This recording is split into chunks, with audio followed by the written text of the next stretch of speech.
Medina Institute for Leadership and Entrepreneurship, MILE. Good afternoon, everyone. It's my pleasure being here with you.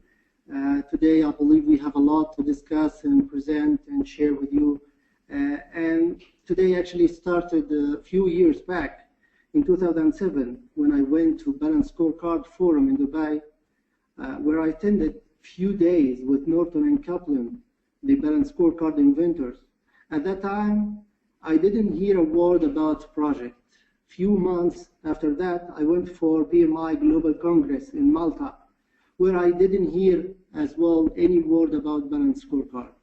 Then I thought there should be a linkage. There is a gap between these two worlds, Balanced Scorecard and project management. That's why I presented a paper called Managing Between PMI Standards and Balanced Scorecard in the next year.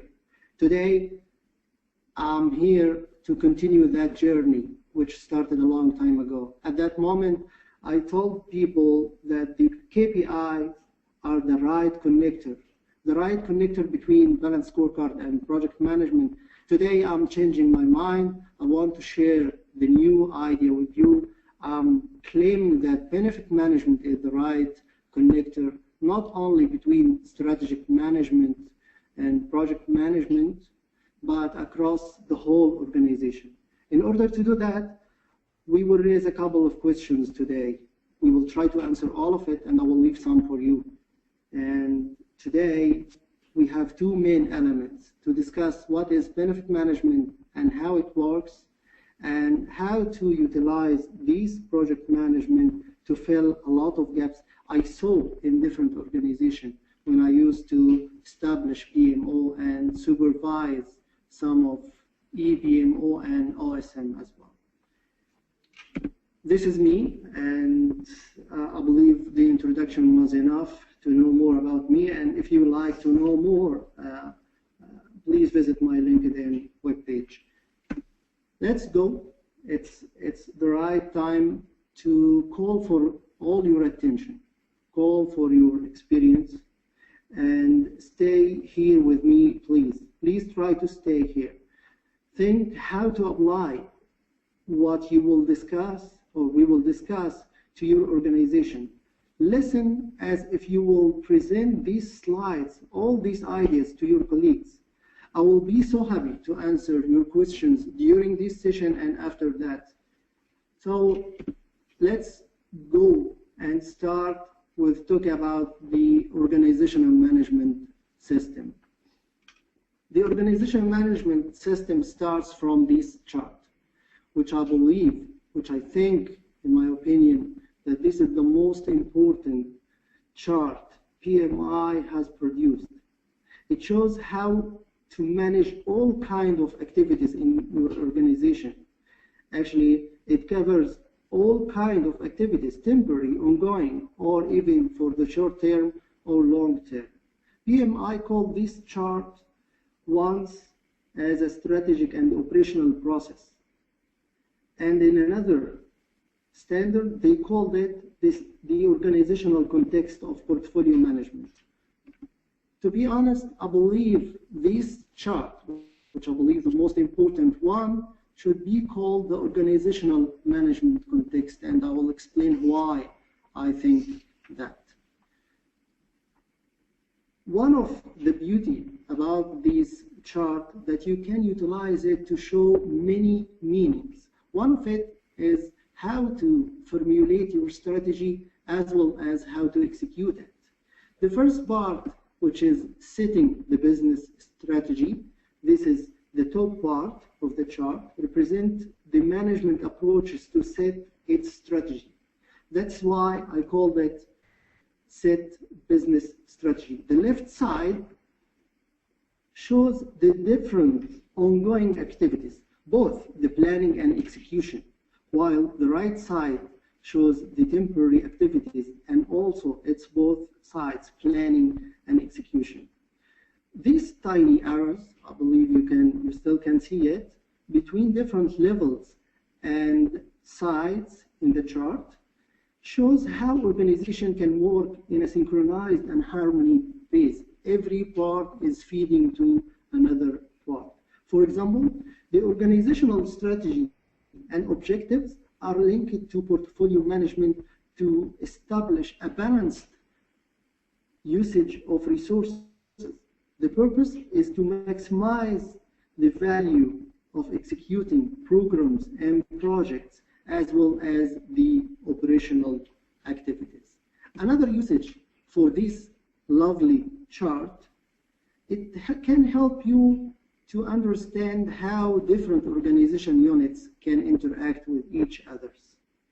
If you have just started with project management, maybe you need only a PMO, Project Management Office. If you start to manage programs, then you may need to call it Enterprise Project Management Office. And if you start to participate in strategic management activities, then you may call your PMO Strategic PMO. The functional units on the left side represent all ongoing departments such as HR, legal, finance, and it could represent as well the production line if we are talking about industrial environment. At the top, the strategy department, or in some organization they call it OSM, Office of Strategic Management. So this chart can help you in showing different aspects of your organization. And this chart also can be represented in another way. This is the strategy, the top part, which is cascaded, interpreted into portfolio or a group of portfolios. This portfolio is cascaded into programs, projects. The business impact is analyzed once you deliver the result, and we will discuss this in details. And you may need to do some kind of portfolio revision to make sure that everything is aligned. After having these results, you may need to move it to the operation departments. All of that needs to do some kind of value performance analysis inside the organizational environment. One of these chart beauties is showing the flow nicely.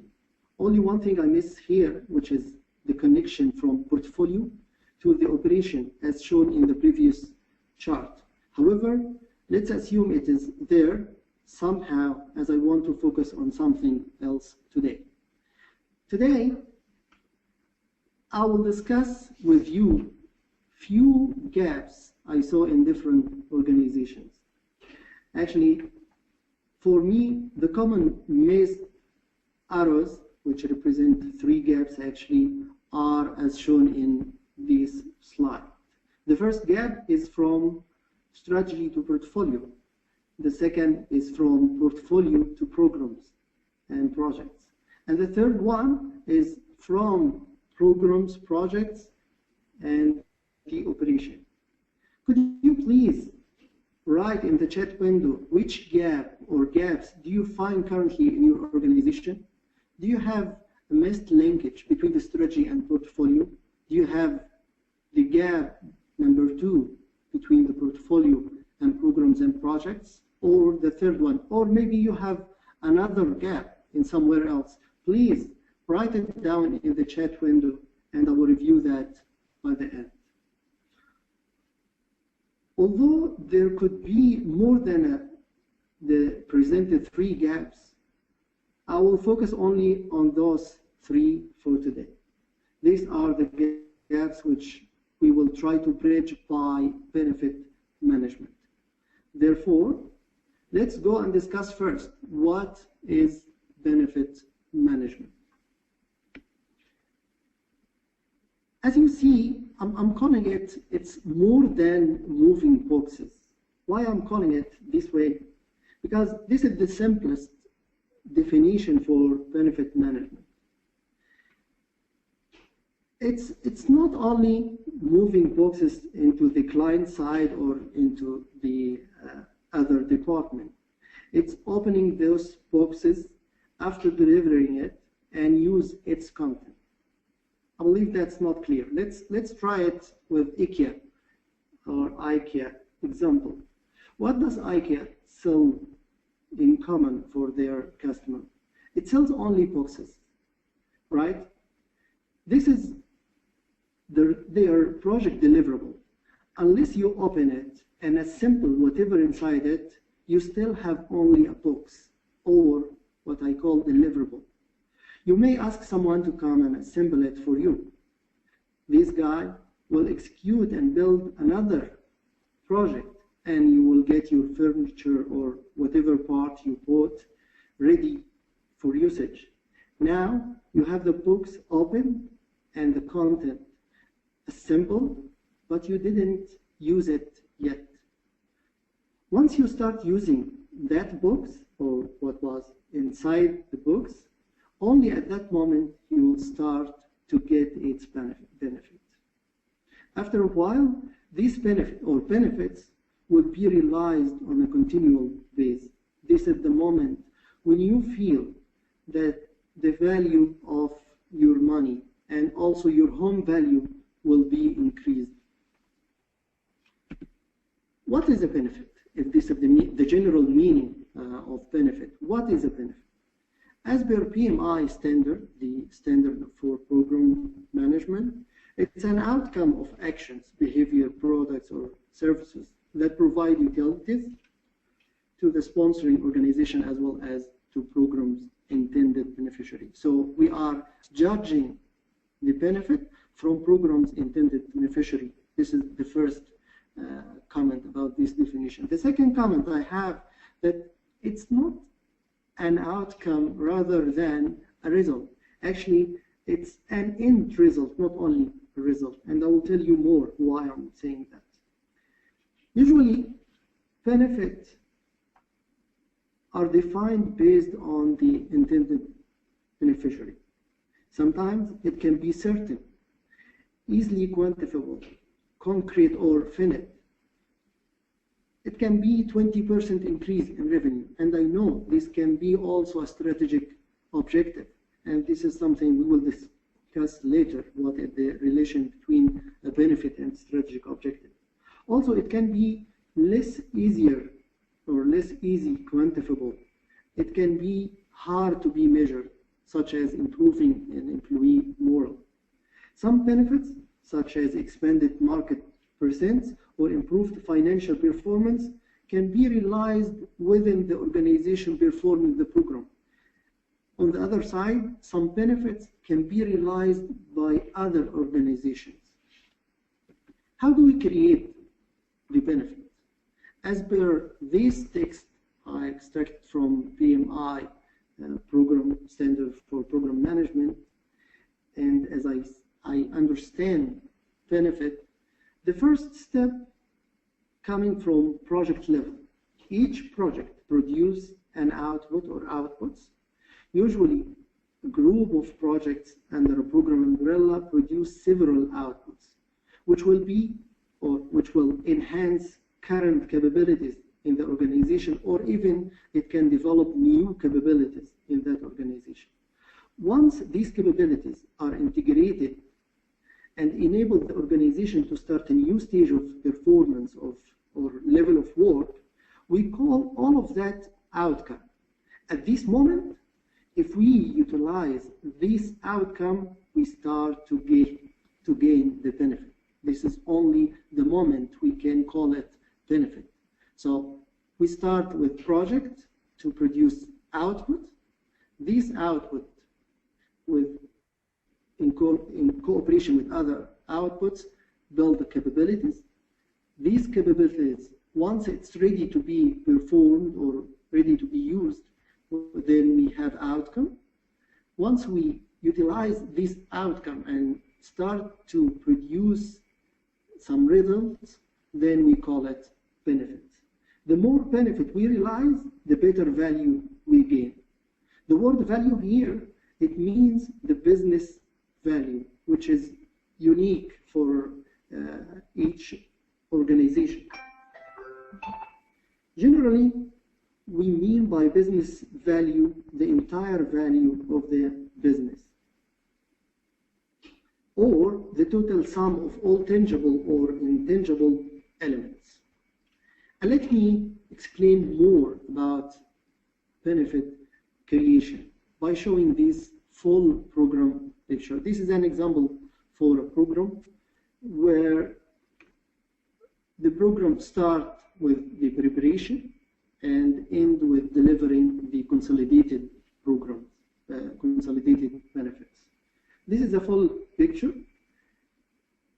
It is expected from each element of the project, either sub-program, project, or other work, to produce an output or more than one output.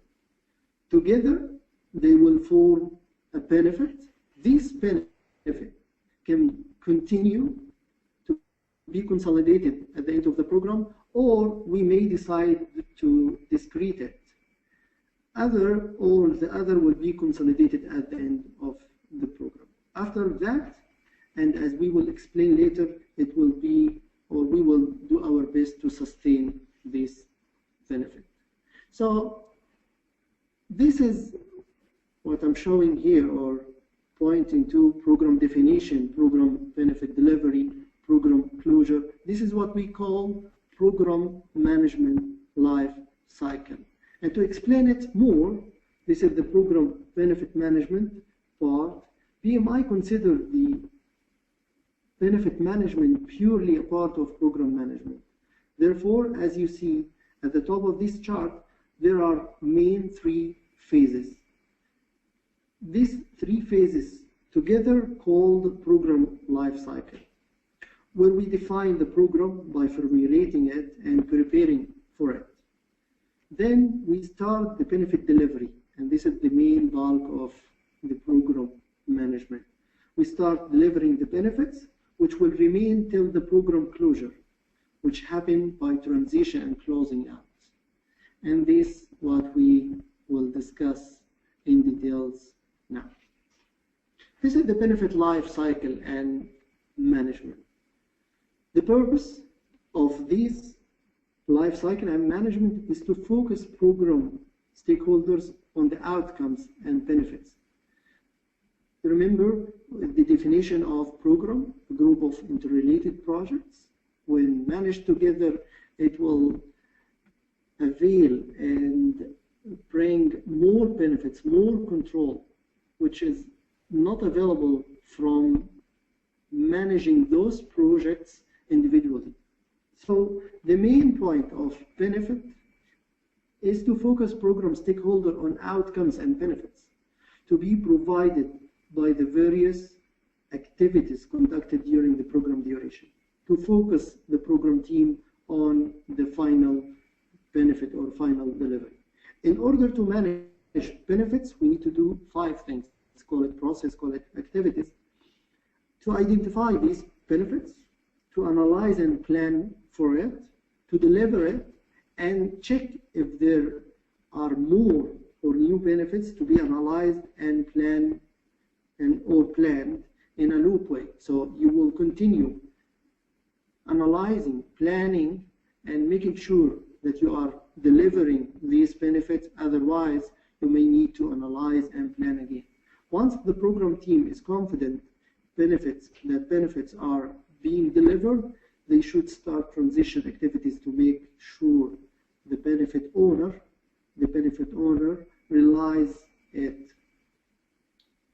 And as a result, he or she will sustain it. I will discuss each step of these 5 steps in details in the coming slides. Let's move to the first gap. We are not aligned, and this is some kind of strategy talks. As we mentioned earlier, strategy feeds portfolio level with the strategic objectives and expected targets value.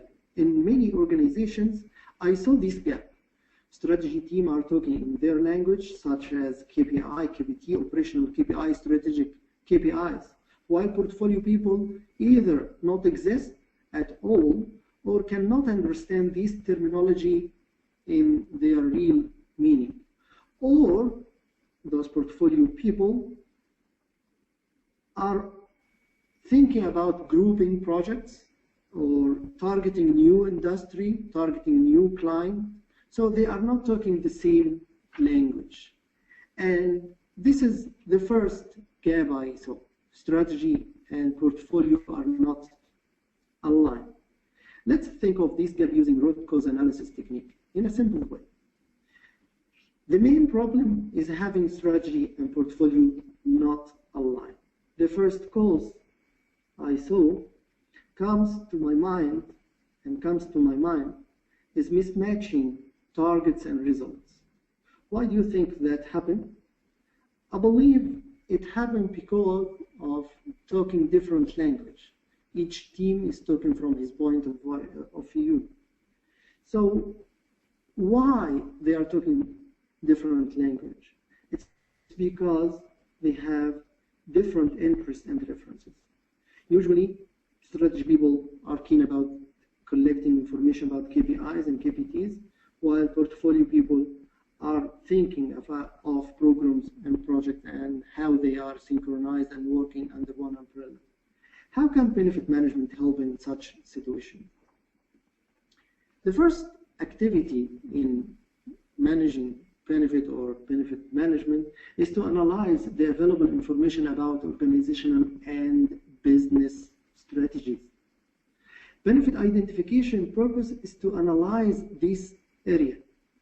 When portfolio people do it, it's like asking what is behind this KPI. If portfolio people will adopt the benefit, they will ask what is behind the KPI. By asking this question, everyone may enhance these KPIs by adding more or emerging some of it. Reallocating this step to be linkage, the linkage between strategy and portfolio, will help both sides to understand each other's. More details about that? As you see at the top of this chart, it's all begin by strategic objectives and end by realizing the value. The program mandate, this important decision or document, the program mandate and business case should include the target benefits, not only the KPI, not only the strategic objectives. Actually, benefit can be strategic objective or subsidiary one. There are several activities to be done to define the benefit. One of it, which I believe important for our gap, is developing meaningful metrics and KPIs. So having KPI is part of benefit identification. I'm afraid I saw a lot of top management who became a fan of KPIs only for controlling purpose. They derived their organization to be KPI driven, not benefit seeker utilizing KPI to realize it, not utilizing KPIs to achieve the benefits. They became mad of KPIs.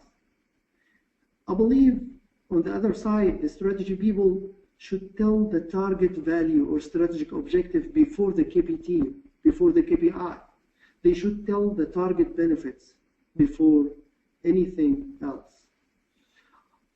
Portfolio and program people should extend the benefit register, which one of the benefit identification activity output. They should extend it to include the target value or main strategic objective, which will be affected by this benefit. So if we utilize the first activity of managing benefits, which is identify benefits, I believe we will be talking the same language with the strategy team. At this moment, we will have shared and matched targets and results. As a result of all of that, we can claim strategy and portfolios are aligned. That was the first gap. What about the second gap? It's a matter of translation from portfolio domain into program and project domains.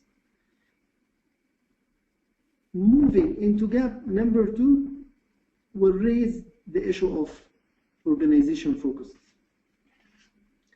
Again, this is our organizational management system chart. Once the strategy is cascaded into a portfolio or portfolios, each portfolio should have its own plan. And from time to time, these portfolios should conduct a revision. And the purpose of this revision is to evaluate the value generated from the projects and programs and operational work within that portfolio. So we plan for it and we review, are we achieving our values through this group of programs and projects? This revision may reinforce component in alignment, and also it may close initiatives that are not aligned. One of the main aims of this linkage between portfolio and program and projects is to balance utilizing resources among different components according to the priority we will agree upon. But this is not the case in all time. I saw in many places unbalanced usage of resources in executing programs, projects, and operations. I saw organizations focus only on some components because of its attractiveness or the expected public impact, especially after the social media intervention and power. In other organizations, results are not delivered equally. They are biased and affected by a lot of influencers, where strategy is not one of it. They didn't agree upon prioritization criteria because they didn't do the proper analysis nor the planning. And here comes the benefit management. Actually, there are two steps in benefit management steps. The 5 steps can help us to fill or bridge this gap. The first step is benefit analysis and planning. Once we identified benefits, we got its KPIs and added it to the benefit register, it's time to analyze and plan for it. The purpose is to develop a realization plan and agree how we will monitoring and controlling it. How does benefit analysis planning bridge the gap between portfolio side and programs and project side? First, let's remember the relationship between the different domains as we showed in this, as is being shown in this chart. Programs, as you can see, programs including projects are part of the portfolio, which is a part of the strategic vision. Once the program authorized as part of the portfolio, it will be defined and immediately benefit management starts. One of the benefit analysis planning process output is benefit realization plan, which formally document the activities necessary for achieving the program's planned benefits. Another important aspect of this process is the activity of prioritizing program components, and this is the bridge actually. To prioritize program or portfolio components, including projects and sub-programs, this is the area we will talk the same language again. This prioritization has a mutual relationship with portfolio revision. As a result of active and continual monitoring of prioritized benefits, benefits realization, portfolio will balance resource usage. The second step, which will help us to balance allocating resources in executing programs and projects, is benefit delivery. The purpose of this step is to ensure that the program delivers the expected benefits. And these expected benefits, or the list of benefits, is already prioritized, as defined in the benefit realization plan. As you see, while delivering benefits, there could be some reasons to go back and do another analysis and planning. Sometimes you discover new benefits or discrete it, all of that may affect other benefits. That is why another iteration of analysis and planning may be required and appear while you are managing benefits.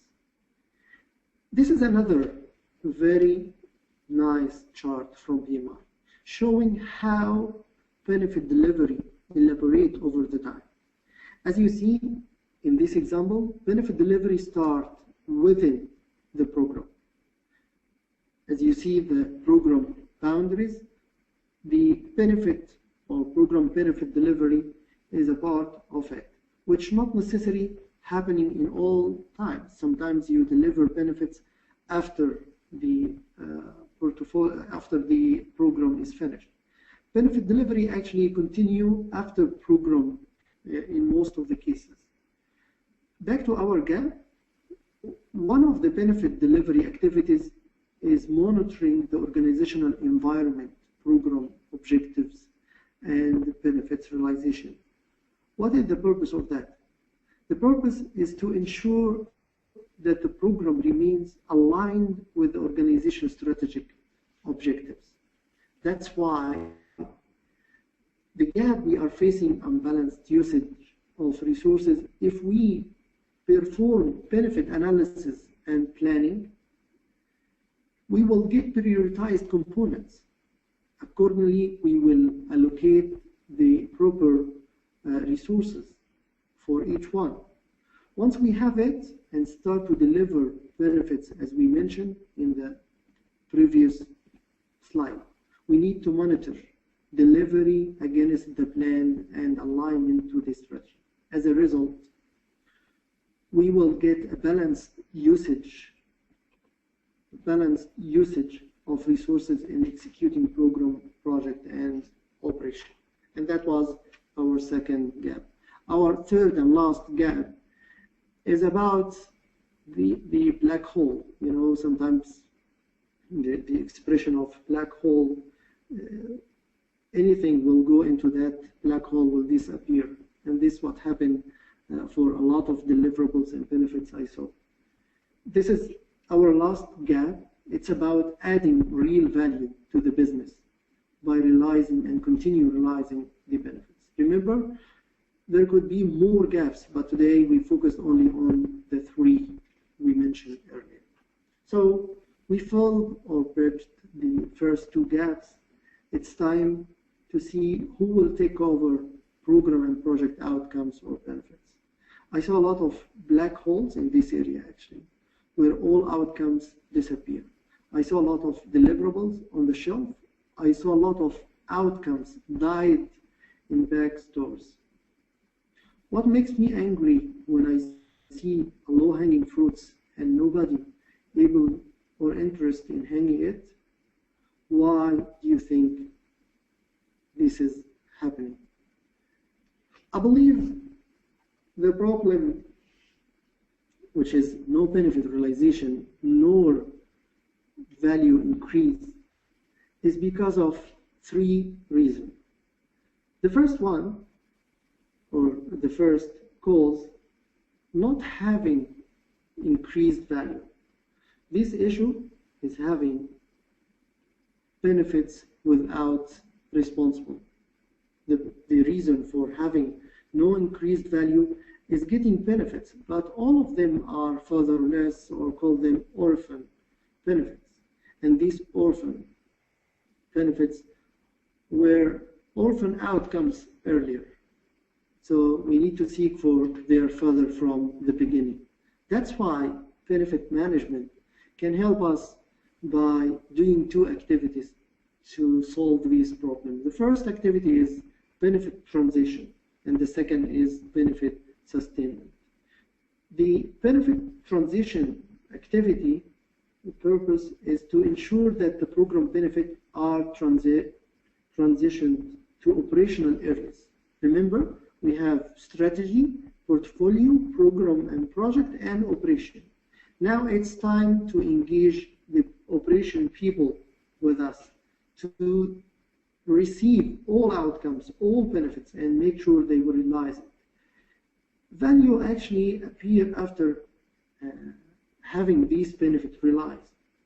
Value is delivered when the organization or other program beneficiaries are able to utilize these benefits. Back to that nice chart, benefits transition ensures that the scope of the transition is defined. This is the main purpose of benefit transition. The stakeholder in the receiving organization or functions are identified and participating in the planning. So I imagine that you are either a vendor or a client. In both sides, you have to think about the benefit. Will it be transition to you or to your client, or it's only your scope or your project scope is only delivering those boxes? I believe in the future, all project managers, and I will explain that more, should think about the benefit not only about the deliverables. The program benefits are measured and sustained. Plans are developed in this area of program closure, the program transition. And the transition should be executed by both sides, by the program team and also by operational team. The second step, I believe, will help us to bridge the gap. The third gap is benefit sustainment. As the program is closed, the responsibility of sustaining the benefits provided by the program to the operation team. Benefits may be sustained through the operations, maintenance, new projects. Sometimes you need to have another project to sustain the benefits. This is acceptable. The benefit sustainment plan is your tool to make everything clear for all parties.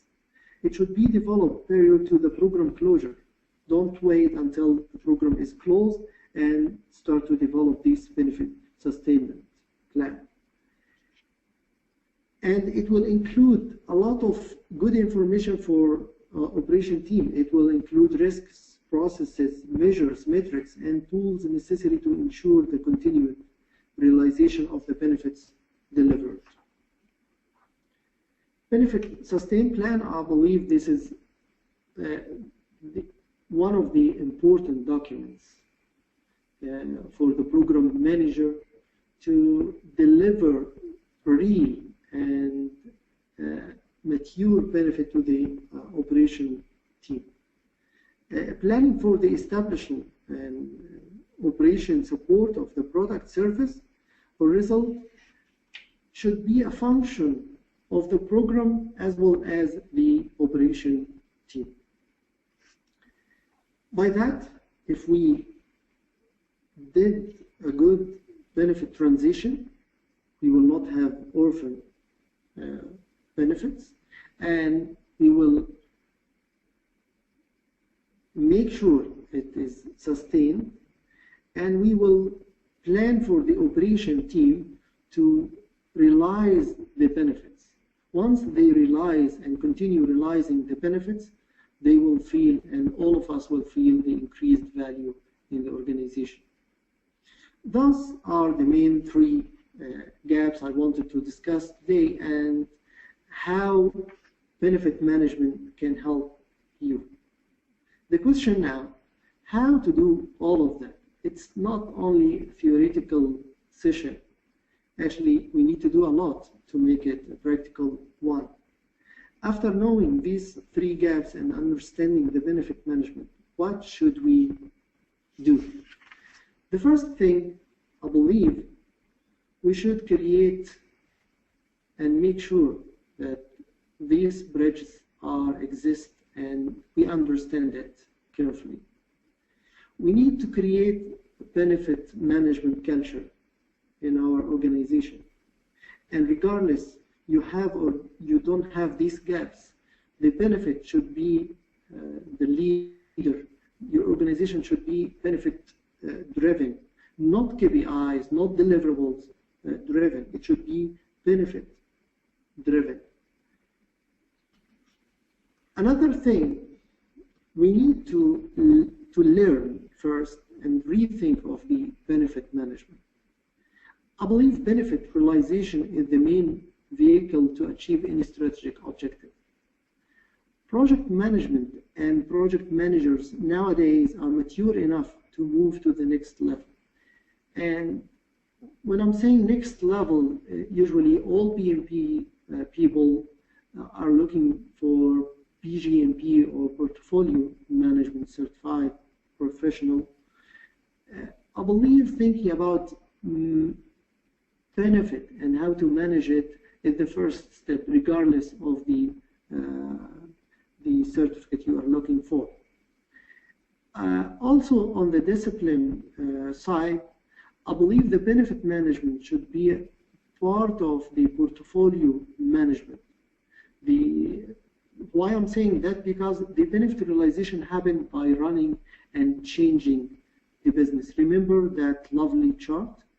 Whatever you are doing in the organization after setting the business strategy is either running the business or changing in the business. And this is the only domain contains both activities, running business and changing business, is the portfolio. And the same is benefit realization. Sometimes you are realizing current or exist benefits, and sometimes you are realizing new benefits you created. So we need to rethink. And since we mentioned rethinking of anything, I have to remind you of the most common word all consultants are saying: it depends. It depends on your organization, your situation. So rethink of benefit management and rethink how to position and where to position. I believe benefit management should be there in your mind, in your terminologies, in your documents, in your templates, in your methodology. I'm wondering if there a program without benefit, if there a project will not lead to a benefit. And again, either you are a vendor or client, whatever you are doing will feed to certain benefit. Organizational wise, maybe the entity who is responsible for portfolio management is the right entity to take care of benefit management. In some organization, it is strategy management office, and in other, it could be strategic PMO. So wherever the portfolio management, I believe this is the right location for benefit management. And again, if you will position it, it depends on your situation. One more thing about the benefit and what should you do now. I believe you have to be a benefit seeker, looking for benefits in everything you are doing. Not only what's benefit, but how to realize it, who is responsible to define it, to harvest the low-hanging fruit. Think about going for BGMP, because the benefit management is core subject there. And also try to be benefit messenger. Help your organization to adopt and adapt the benefit management. Get enough knowledge and present it to them. At least share with them this presentation showing that there are common 3 gaps, and benefit management can be one of the solution for bridging these gaps. At the end, I believe we need to have few takeaways.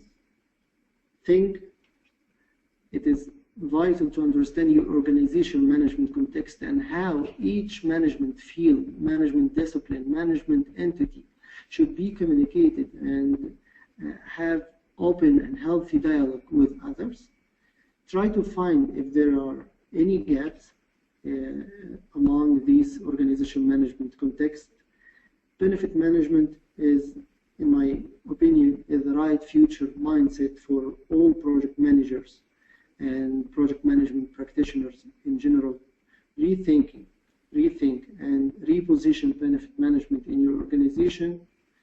Be both seeker and messenger who looks for and after benefit in all your organization work.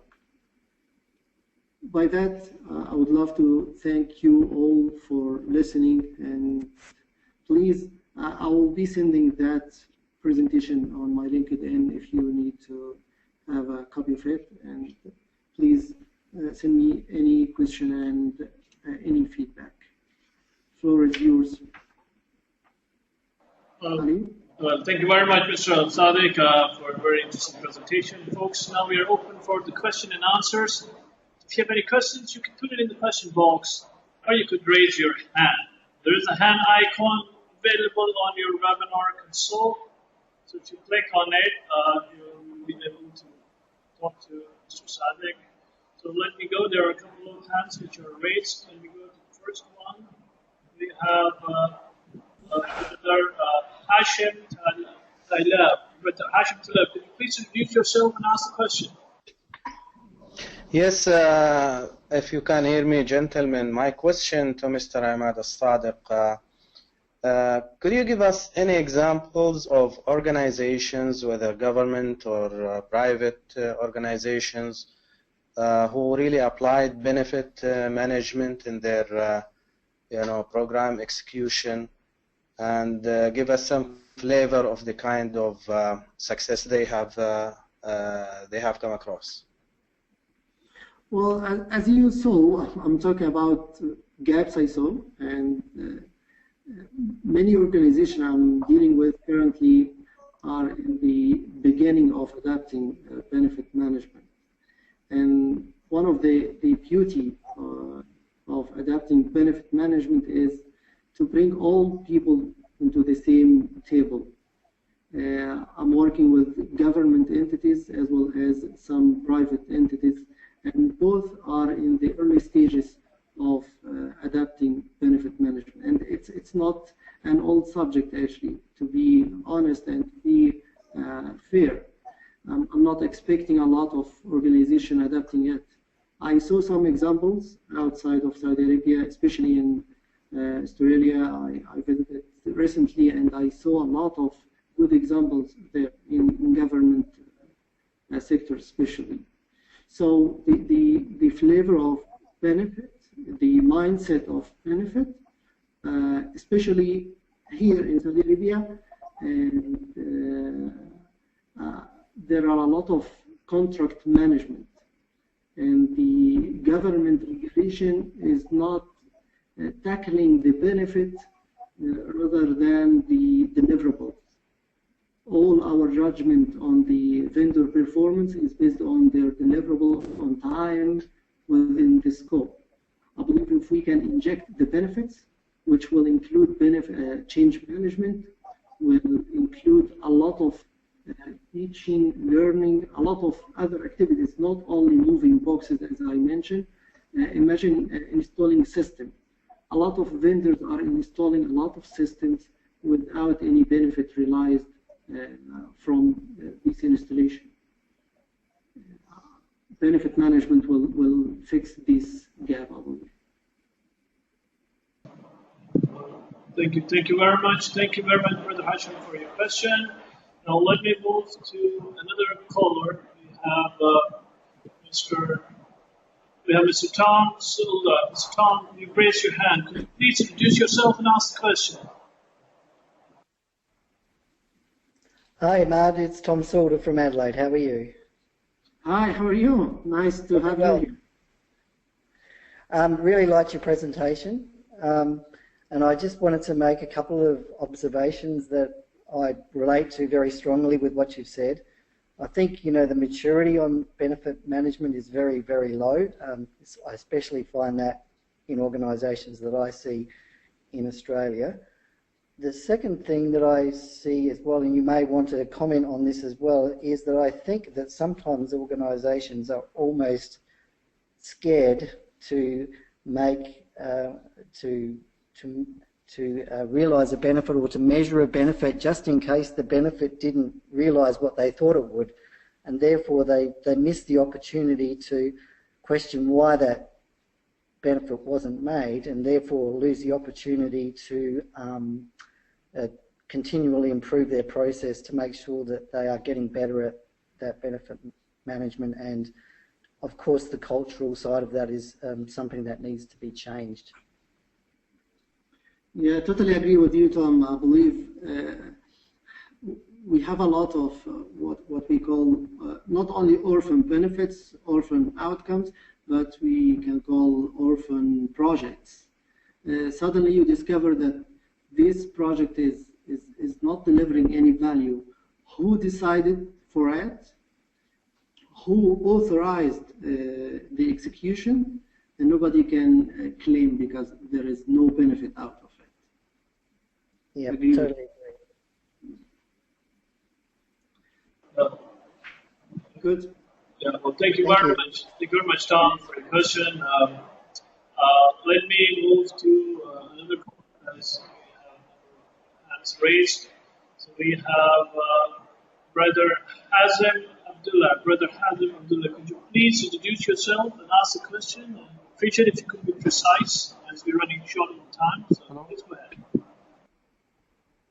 Hello, can you hear me? Yeah. Yes, sir. Please go ahead. Yeah, I have the question. It's just a comment, if you can comment on it. Not engaging stakeholders from early stage in the project. This will enlarge the gap between project outcomes and the operations. Do you agree with this point? Well, actually, this is part of the benefit management we are discussing today, the benefit identification. The early you can define benefit, the better for realizing it.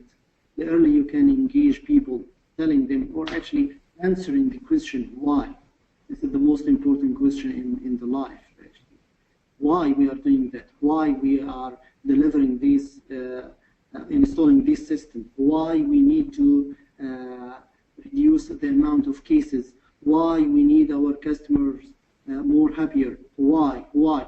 At the end, you will find the benefit, the real benefit, or the real strategic objective, and by that, there will be harmony and very good communication frequency between everyone.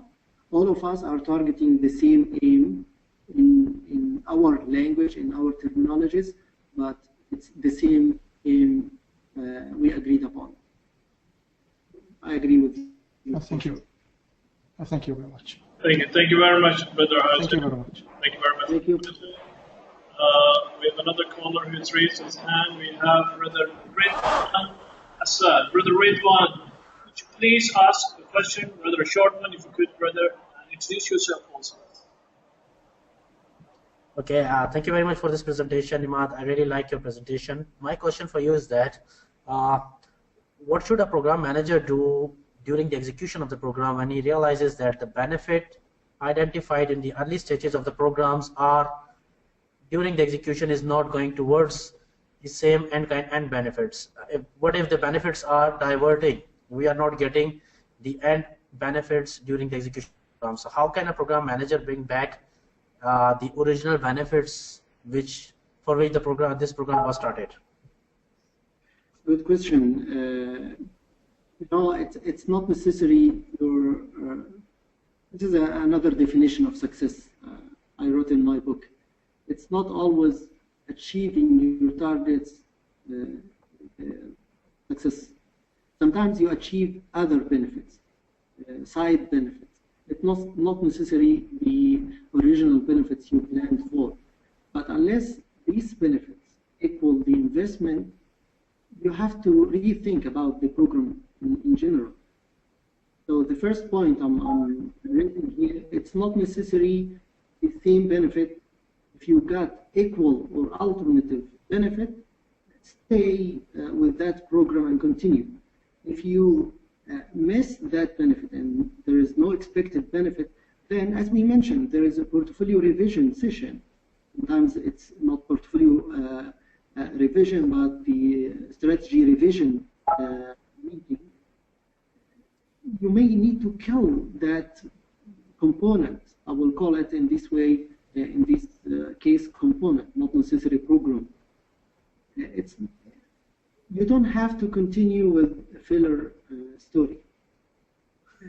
Imad, let me raise my question again. My question was that the end objective or end benefit, you are still going for those benefits, but the program is diverting from those benefits, and you need to achieve the same end benefits. I mean, benefits are not changing. I agree with you what you are saying, that you have to go and reevaluate the portfolio again, but the end objective or end benefit is same, but your program is diverting.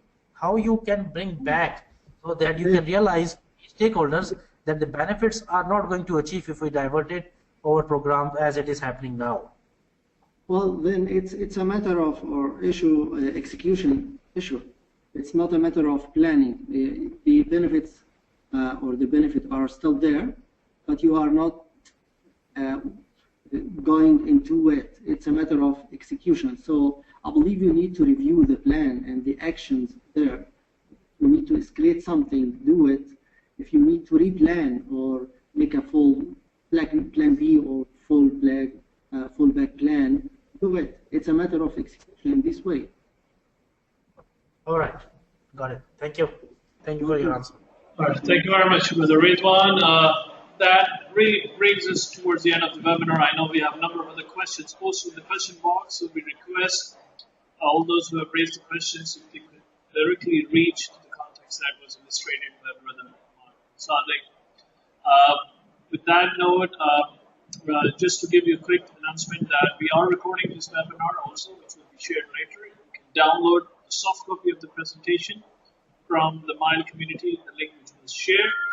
You all will be eligible for claiming 2 PDUs from PMI AGC, and instructions and the guidelines will be sent to you within the next 24 hours, all those who have attended this webinar. So thank you very much once again, Mr. Imad Alsadeq, for your time. I really want to thank you on behalf of the Lincoln Institute, Leadership and Entrepreneurship. Thank you, and thank you for everyone. And thank you all of those, Thank you all of those who participated in this webinar. Please stay tuned to webinar.mile.org. There are a few other upcoming webinars in collaboration with PMI, for which you will be eligible to claim the PDUs also. So please stay tuned to webinar.mile.org and do check your inbox in the next 24 hours. You shall receive an email with the guidelines and instructions on how to claim the PDU for this webinar that you attend. Thank you very much. Medina Institute for Leadership and Entrepreneurship, MILE.